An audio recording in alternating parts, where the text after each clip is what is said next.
మనకు సప్పుడు ఏకు దగ్గర పిత్తన నిన్ను మందలియం పో. ఏమైందిర్రా తిన్నరా?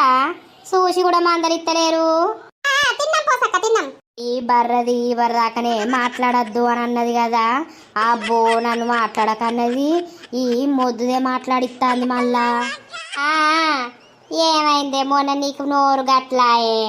ఏం చేయాలి, వాళ్ళ దినాలు గాను వాళ్ళ వారాలు గాను వాళ్ళని పిట్టకెట్ట నా సవితో నా మొగనాలు నన్ను అట్లా చేసిర్రు. వాళ్ళకు సావు గట్టిగానే వస్తుంది, అనుభవించి అనుభవించి సత్తారు గాని.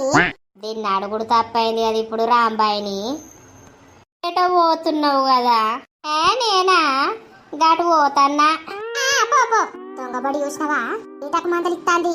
అవునే రాంబాయి, నువ్వు మాట్లాడకంటే కదనే, మళ్ళెందుకు మాట్లాడిచ్చినవే నువ్వే? అదే అంటలేదా ఏమైంది సప్పుడు ఎత్తలేదని?